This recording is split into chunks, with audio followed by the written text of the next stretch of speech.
ফাইনালের high voltage ম্যাচের আগে ডিফেন্ডিং চ্যাম্পিয়ন আর্জেন্টিনার কঠোর হুঙ্কার, আমরা থামছি না। নিউ জার্সির মেটলাইফ স্টেডিয়ামে বিশ্বকাপের মহাকাব্যিক ফাইনালের মহাযুদ্ধ, আর এই হাই ভোল্টেজ ফাইনাল আগে ফুটবল বিশ্বকে কাঁপিয়ে দিয়ে বিশ্ব চ্যাম্পিয়ন আর্জেন্টিনার কঠোর বার্তা, আমরা থামছি না। ইংল্যান্ডকে এক রুদ্ধশ্বাস ও নাটকীয় রূপকথার ম্যাচ স্তব্ধ করে দিয়ে টানা দ্বিতীয়বার ফাইনালের টিকিট কেটেছে লিওনেল স্ক্যালোনির দল। কিন্তু ওদিকে ফাইনালে তাদের জন্য অপেক্ষা করছে আর এক ভয়ঙ্কর শক্তি স্পেন, যারা কিলিয়ান এমবাপ্পের ফ্রান্সকে নিয়ে ছেলে খেলা করে ফাইনালে পা রেখেছে। লা আলবিসেলেস্তেদের এই অপ্রতিরোধ্য পথ চলার রহস্যই বাকি।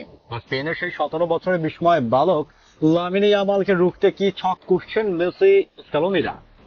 বিশ্ব জয়ের এই শেষ ও চূড়ান্ত লড়াইয়ের রোমাঞ্চকর সমীকরণ জানতে ভিডিওটি এখনই শেষ পর্যন্ত দেখুন। আটলান্টা সেমিফাইনালের সেই মহা লড়াইটি ছিল এক চরম মনস্তাত্ত্বিক পরীক্ষা। প্রথমার্ধে পিছিয়ে পড়ে যখন 1966 সালের পর প্রথমবার ফাইনালে স্বপ্ন দেখছিল থ্রি লায়ন্সরা, ঠিক তখনই শুরু হয় আর্জেন্টিনার সেই চিরচেনার রূপকথা।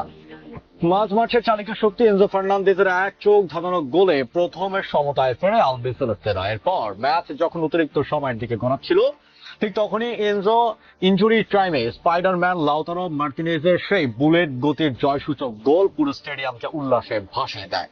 ম্যাচে নিজের গোল না পেলেও পুরো আক্রমণের মূল কারিগর ও মাস্টার মাইন্ড ছিলেন অধিনায়ক লিওনেল মেসি। দলের দুটি গোলে ছিল তার জাদুকরী অ্যাসিস্ট। মেসির দুর্দান্ত জাদুকরী নেতৃত্বের উপর ভর করে ইংল্যান্ডের ফাইনালের স্বপ্ন এবারও চুরমার হয়ে গেছে। ইংল্যান্ড পথের বেশ রেশ কাটতে না কাটতেই আর্জেন্টিনা ফুটবল অ্যাসোসিয়েশন বা এএফএ সামাজিক যোগাযোগ মাধ্যম এক্স ফুটবলারদের অনুশীলনের ছবি পোস্ট করে এক কঠোর হুঙ্কার ছেড়েছে। তারা ক্যাপশনে লিখেছেন, আবারও কাজে ফেরা, আমরা থামছি না, লড়াই চলবে বন্ধুরা, চলো আর মাত্র একটা ছোট পদক্ষেপ বাকি। আর্জেন্টিনার এই ছোট্ট ক্যাপশনটি প্রমাণ করে দিচ্ছে তাদের ড্রেসিং রুমের মানসিকতা ঠিক কতটা ক্ষুধার্ত। কোপা আমেরিকা বিশ্বকাপের ডিফেন্ডিং চ্যাম্পিয়ন হওয়া সত্ত্বেও দলের মধ্যে কোনো অসন্তুষ্ট নেই। ইংল্যান্ডকে হারানোর পরপরই তারা উদযাপনে গা ভাসিয়ে না দিয়ে সরাসরি নিউ জার্সির ফাইনালের জন্য অনুশীলনে নেমে পড়েছে। স্ক্যালোনির লক্ষ্য খুব পরিষ্কার, বিশ্বকাপ ধরে রাখতে হলে স্পেনের বিরুদ্ধে কোনো রকম ছাড় দেওয়া যাবে না। আর মাত্র একটা ম্যাচ, একটা ছোট পদক্ষেপ, আর তাতেই ইতিহাস নতুন করে লেখা হবে। কিন্তু আর্জেন্টিনার সামনে যে প্রতিপক্ষ দাঁড়িয়ে, তারা কিন্তু ফর্মের দিক থেকে টুর্নামেন্টের সেরা দল। সেমিফাইনালে কিলিয়ান এমবাপ্পের শক্তিশালী ফ্রান্সকে 2-1 গোলে হারিয়ে নিজেদের দ্বিতীয় বিশ্বকাপ ট্রফির দিকে চোখ রাখছে স্পেন। আর স্প্যানিশদের এই মহা জয়ের মূল নায়ক ছিলেন তাদের তরুণ তুর্কি লামিনে ইয়ামাল। ম্যাচের 22 মিনিটে ফরাসি ডিফেন্ডারকে বোকা বানিয়ে ডি বক্সে ফাউলের শিকার হন ইয়ামাল। সেখান থেকে পেনাল্টিতে গোল করে স্পেনকে এগিয়ে নেন মিকেল ওজারবাজাল। বিরতির পর দানি ওলমোর সঙ্গে দুর্দান্ত এক 1-2-1 বোঝাপড়ায় স্পেনের হয়ে ব্যবধান দ্বিগুণ করেন পেড্রো পোরো। কিলিয়ান এমবাপ্পে কিংবা চুয়ামেনিরা শেষ দিকে একের পর এক আক্রমণ করলো স্পেনের জমাট রক্ষণ ভাগের সামনে তারা পুরোপুরি ব্যর্থ হয়েছে।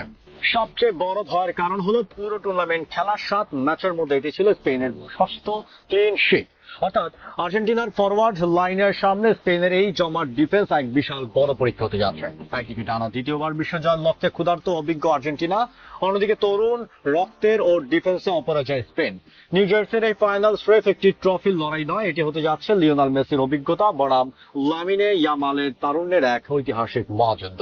বন্ধুরা, আপনার কি মনে হয় আর্জেন্টিনা এই যে আমরা থামছি না হুঙ্কার কি সত্যি প্রমাণিত হবে? মেসি কি পারবেন তার ক্যারিয়ারের শেষ বিশ্বকাপ ফাইনালে স্পেনের অভেদ্য প্রাচীর ভেঙে টানা দ্বিতীয়বার ট্রফি উঠিয়ে ধরতে? আপনার মূল্যবান মতামত কমেন্ট বক্সে আমাদের অবশ্যই জানাবেন। ভিডিওটি ভালো লাগলে লাইক ও শেয়ার করুন। বিশ্বকাপের ফাইনালের প্রতি মুহূর্তের ইনসাইট স্টোরি সবার আগে পেতে আমাদের পেজটি ফলো করে চ্যানেলটি সাবস্ক্রাইব করে রাখুন। দেখা হচ্ছে পরের ভিডিওতে। ধন্যবাদ।